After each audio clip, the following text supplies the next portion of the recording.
एक इश्क है इस दुनिया का, वो इश्क थोड़ी है। एक इश्क है जिसमें आप कुछ पाना चाहते हो, एक इश्क है जिसमें आप मिट जाना चाहते हो, वो इश्क है। यहाँ आप मिट जाना चाहते हो, तू रहे मैं मिट जाऊं, ये इश्क है। तो जब हमारी चाहते कम हो जाती हैं कि ऐसा ही होना चाहिए, क्योंकि हमारे चाहने या ना चाहने से कुछ होता थोड़ी है, सामने वाला जो बंदा है उसने वही करना है जो उसको करना है, हमारे चाहने या ना चाहने से क्या फर्क पड़ता है। तो जैसे जैसे एक्सेप्टेंस बढ़ती है, जैसे जैसे हमारी इंटेलिजेंस बढ़ती है, वैसे वैसे गुस्सा कम आने लग जाता है। हमें समझ आने लग जाता है दो तरह की चीजें हैं हमारी लाइफ में।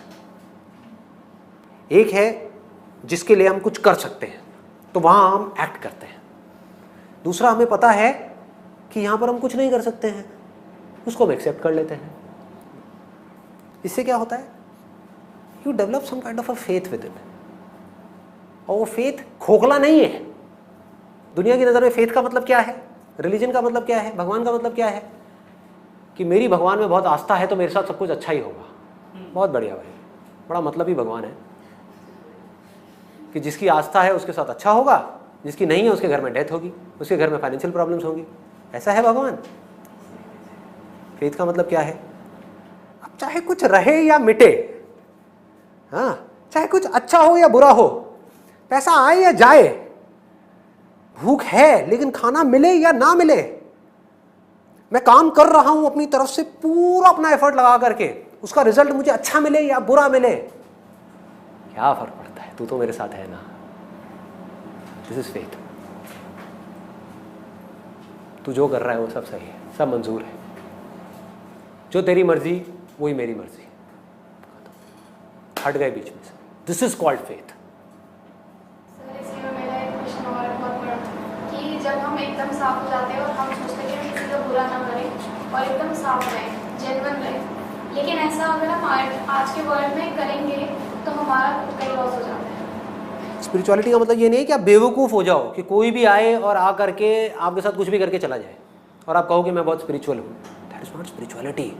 स्पिरिचुअलिटी मतलब right action at the right time, spontaneously, कि जिस सिचुएशन में जो करना चाहिए, जो आपको ठीक लग रहा है वो आप कर रहे हो, अपनी पूरी ईमानदारी से कर रहे हो, लेकिन उसके बाद भी जो हो रहा है वो मेरी पकड़ से बाहर है। इसको समझ पाना स्पिरिचुअलिटी। समझ गए, दोनों में डिफरेंस क्लियर हो गया कि मैं, अब आदमी कहे मैं तो कुछ करूंगा ही नहीं, जो करेगा भगवान करेगा, क्या है ये, बेवकूफ़ी है। प्यास लगी है तो जा करके पानी पीना पड़ेगा, भगवान कोई तेरा नौकर थोड़ी है कि आ करके तुझे पानी पिलाएगा। लो जी सर ये लीजिए, हाँ लीजिए लीजिए, पीजिए पीजिए, आपको बड़ी प्यास लगी है, हाँ मैं आप ही की सर्विस में हूँ, आप ही का इंतज़ार कर रहा था मैं। ऐसा नहीं है भगवान। भगवान क्या कहता है, जो करना है करो, शक्ति चाहिए मुझसे लो, अगर कोई गलती हो भी जाए तभी डरना मत, मैं हूँ तुम्हारे साथ में, पूरी दुनिया तुम्हें छोड़ देगी, मैं नहीं छोड़ने वाला। ये है स्पिरिचुअलिटी, ये है religion. That is becoming fearless, becoming intelligent. जो काम कर रहा हूं उससे रिलेटेड 1000 बुक्स पढ़ूंगा, पढ़ करके उस काम को ढंग से करूंगा, जो पैसा आएगा उस पैसे को शेयर करूंगा पूरी दुनिया के साथ में, कब्जा नहीं करूंगा उस पर। This is spirituality. ऐसे अब थोड़ा जल्दी जल्दी आगे बढ़ते हैं। 6 पॉइंट है बेटर अंडरस्टैंडिंग इन रिलेशनशिप्स। ऐसा भी हुआ है किसी के साथ में? बहुत बढ़िया।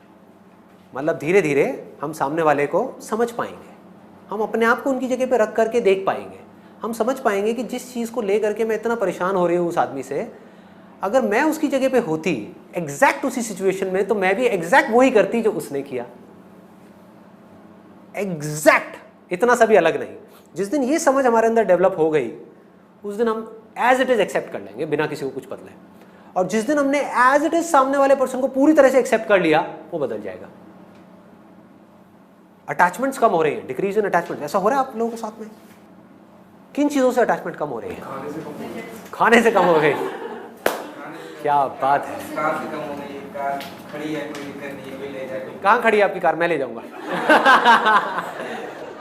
Increase in compassion and love. अब ये बड़े भारी वर्ड्स हैं। हो रहा है किसी के साथ में ऐसा? क्या हो रहा है? What is love? कोई बताएगा व्हाट इज लव? सब कुछ एक्सेप्ट कर रहे हैं, इजीली एक्सेप्ट कर रहे हैं। सब कुछ हमने एक्सेप्ट कर लिया। आप बताइए। अपने अंदर से जब ऐसी फीलिंग आती है कि किसी को कुछ भी शेयर किया बिना किसी एक्सपेक्टेशन के, एक्सपेक्टेशंस का ना होना। देखो लव और कंपैशन पता है क्या है? That is nothing but oneness. जब आप किसी के साथ में एक होते हो ना, जैसे एक माँ है, उसका एक बच्चा है, ये दोनों एक दूसरे के साथ में एक है, अलग थोड़ी ना है। समझ गए? पूरी तरह से एक है। तो क्या यहाँ पे माँ को प्यार करना पड़ेगा अपने बच्चे से? नहीं ना, माँ को उस बच्चे के बाप से प्यार करना पड़ेगा। समझ गए? पर बच्चे से प्यार नहीं करना पड़ेगा, क्योंकि उसको ये डाउट नहीं है कि ये मेरा ही पार्ट है, कि ये मैं ही हूं। तो प्यार वर्ड भी वहां पे जाकर के छोटा हो जाता। Love is just a word. Actual में प्यार व्यार कुछ नहीं है, सिर्फ वननेस है। जहां आप उस वननेस में गढ़ते चले गए, जहां आपको समझ आता चला गया, अरे यही है जो मेरे अंदर है, यही है जो आपके अंदर है, यही है जो सबके अंदर है, हर जानवर के अंदर, हर इंसान के अंदर क्या है, यही है। और ये क्या है? ये मैं ही हूं। तो क्या अलग रह गया? इस चीज को मैं अक्सर वर्ड्स में एक्सप्रेस नहीं कर सकता, लेकिन उस चीज को मैंने फील किया। अब ये भी सुनो कि क्या है। एक है फीलिंग के स्तर पे लव। फीलिंग के स्तर पे क्या? मुझे लगता है कि हम सबके अंदर एक ही है, हम सब एक ही हैं। ये क्या है? फीलिंग है। ये फीलिंग में क्या है? बड़ी मिलावट है भैया। हम सब हिंदुस्तानी हैं तो हम सब एक ही हैं, वो पाकिस्तानी हैं तो हम एक ही हैं, और ये दोनों अलग अलग हैं, आपस में लड़ रहे हैं। ये कैसा प्यार है? नकली प्यार है। This is not love, this leads to hatred. मतलब जो मेरा है उसके साथ तो मैं एक हूं, जो मेरा नहीं है उसके साथ मैं अलग अलग हूं। This is not love. Love means कि सबके अंदर एक ही है। एक कौन? अब आपके लिए थ्योरी नहीं है, बड़े बड़े ऋषि मुनियों ने, संत महात्माओं ने ये बोला है कि सबके अंदर एक ही सच है, एक ही सत चित आनंद है जो हम सबके अंदर है, एक ही भगवान है जो हम सबके अंदर है। वो क्या है? क्या है? क्या कोई ख्याल है? क्या रियलिटी है? अभी हमने जो सुना, हाँ, अरे ये भैया, ये साउंड ऑफ साइलेंस कहो, इसको धुन कहो, इसको भगवान कहो। जब भी मैं वर्ड यूज करूँ ना, भगवान, आत्मा, परमात्मा, समझ जाओ मैं साउंड की ही बात कर रहा हूँ। I put it simple. जब भी मैं किसी की तारीफ कर रहा हूँ, इस साउंड की ही कर रहा हूँ। सिर्फ ये है जिसके बारे में हम कह सकते हैं कि ये हम सब में है। बाकी बताओ ऐसा क्या है जो आप कह सकते हो कि हम सब में है? शक्लें अलग अलग हैं, बॉडी अलग अलग है, कोई मेल है कोई फीमेल है, बाल अलग अलग हैं, सब कुछ अलग अलग है, थॉट्स अलग अलग हैं, फीलिंग्स अलग अलग हैं, रिलेशनशिप्स अलग अलग हैं, सब कुछ अलग अलग है। हर स्तर पे हम अलग हैं। सिर्फ ये एक ऐसी जगह है जहां पर हम सब एक हैं।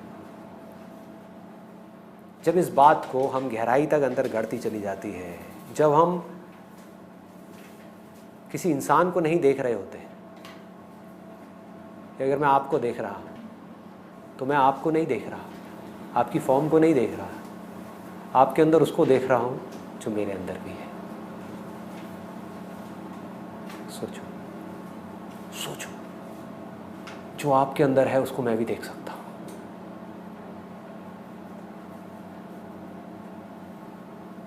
आपके अंदर है ये साउंड? है ना? मैं सुन सकता हूं ना इसको? मतलब मैं ये सुन सकता हूं ना आपके दिल में क्या है? मैं ये नहीं देख सकता कि आपके माइंड में क्या है।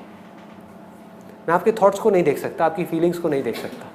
मैं ये देख सकता हूं इन सब का जो दिल है। हार्ट पता है क्या है? हार्ट, फिजिकल हार्ट की बात नहीं हो रही यहां पे। हार्ट मतलब द सेंटर ऑफ क्रिएशन। कि अगर ये पूरी दुनिया है, ये आप हो, ये मैं हूं, इसका सेंटर क्या है? That is heart. वो धागा जिसने हम सबको जोड़ रखा है, उस धागे को निकाल दो तो कुछ भी नहीं है। वो धागा है तो सब कुछ है। तो मैं ये देख सकता हूं कि आपके दिल में क्या है। आपके दिल में वो ही है जो मेरे दिल में है, और जो दिल में है वो ही इंपॉर्टेंट है, क्योंकि वो ही रहता है। बाकी सब मिट जाता है, बाकी सब मिट जाता है, कुछ नहीं रहेगा। ना ये बॉडीज रहेंगी, ना ये थॉट्स रहेंगे, ना फीलिंग, मेमोरी, सब मिट जाएगा। ये रहेगा। और जब ये रहेगा तो यहां पर ना हम कभी अलग थे, ना अलग हैं, ना कभी अलग होंगे, ना अलग हो सकते हैं। चाह करके। हम सोच सकते हैं कि हम एक दूसरे से अलग अलग हैं, लेकिन अलग हो नहीं सकते। इस तरफ है, यहां दिल में। एक बात थोड़ी सी डीप है, टच करूं इफ यू वांट इट। हमारी लाइफ की प्रॉब्लम्स की सारी जड़ पता है क्या है? ये मानो कि एक ऐसा समुद्र है जिसका ना कोई शुरुआत है ना कोई अंत है। इस साउंड का क्या कोई बिगिनिंग है जहां आप कह सकते हो कि ये यहां से शुरू होती है? क्या कोई अंत है? नहीं है।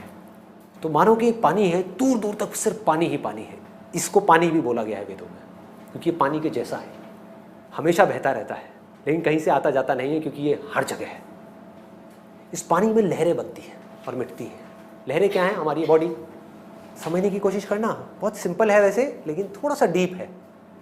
लहर को ये जानने के लिए कि मैं ही पानी हूं, क्या करना पड़ेगा? रियलाइज करना पड़ेगा। और रियलाइज कैसे होगा? अभी वो लहर अपनी इस बॉडी के थ्रू, यानी लहर के थ्रू और लहरों को देख रही है। उसका पूरा ध्यान और लहरों की तरफ है, इस पूरी दुनिया की तरफ है। तो अब क्या करना है? कोई ऐसी लहर है कहीं पर जो ये जानती है कि मैं ही पानी हूं। वो आई आपके पास में, आ करके उसने बोला आपको कि कुछ सेकंड्स के लिए अपना ध्यान जो और लहरों की तरफ है बाद में लगाए रखना। आपकी मजबूरी है, आप क्या करोगे? काम तो करना ही है, जॉब तो करनी है, बिजनेस तो करना ही है, फिर लहरों में उलझना ही है। कुछ देर के लिए, एक सेकंड के लिए सिर्फ पलट करके देखो अंदर क्या है।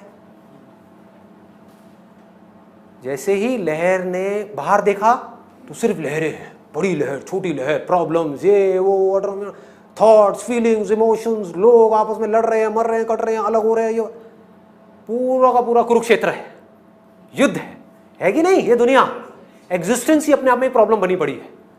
कोई है लहर जो बहुत बड़ी हो गई है, कोई है जो बिल्कुल छोटी सी है। किसी के पास खाने के लिए पैसे नहीं है, किसी के पास इतना पैसा है जिसकी कोई हद नहीं है। तो बाहर कॉन्फ्लिक्ट्स ही कॉन्फ्लिक्ट्स है। तो आपने एक सेकंड के लिए लहर ने अंदर पलट करके देखा किसी के कहने पे, और जब अंदर देखा वहां कोई लहर नहीं है, सिर्फ पानी है, सिर्फ पानी है। और जहां ये बात आपको मेरी गहराई से समझ आ गई, तो आपको ये भी समझ आ जाएगा कि इस लहर के होने या ना होने से पानी को कोई फर्क नहीं पड़ता। इस बॉडी के होने या ना होने से आपको कोई फर्क नहीं पड़ता, मुझे कोई फर्क नहीं पड़ता। तो मुक्ति का मतलब ये नहीं है कि लहर को मारना। मुक्ति का मतलब है ये जानना कि ना लहर है ना और लहरें हैं, दिख रही हैं, लेकिन है सब कुछ पानी। लहरें आती हैं, चली जाती हैं, लेकिन पानी वहीं का वहीं रहता है। ये पानी क्या है? दोबारा से पूछूंगा, क्या है पानी जिसकी मैं बात कर रहा हूं? Sound of silence. ये ही वो साउंड है, ये ही वो पानी है जिसके हम सब बने हैं, जिसकी ये लहरें बनी हैं। गड़बड़ क्या हुई है कि उस पानी ने अपने आप को ये लहर समझ लिया है। इसको महावाक्य बोलते हैं उपनिषद में, अहम ब्रह्मस्मि, I am that supreme reality. I am not different from that. I am that. And not just me, we all are that. आपके ऊपर है आप क्या मानते हो। मानते रहो कि मैं लहर हूं और बच के दिखा दो प्रॉब्लम से, बच के दिखा दो प्रॉब्लम से। या फिर कुछ दिन के लिए मान लो कि मैं पानी हूं। इस मानने से क्या होगा? आपकी जर्नी शुरू होगी, ये जानने की कि मैं पानी हूं। उसके लिए आपको क्या चाहिएगा? स्क्रिप्चर्स चाहिए। आप समझ, भगवत गीता पढ़ सकते हो, उपनिषद पढ़ सकते हो, वेद पढ़ सकते हो, कुरान पढ़ सकते हो, बाइबल पढ़ सकते हो। एक बुक है जो मैंने अपनी वेबसाइट पर डाली हुई है, अगर ये सब नहीं पढ़ना है, टाइम कम है, तो ये पढ़ सकते हो, multiple names of the one that can not be named. यहाँ सिर्फ और सिर्फ इसी साउंड की बात हो रही है।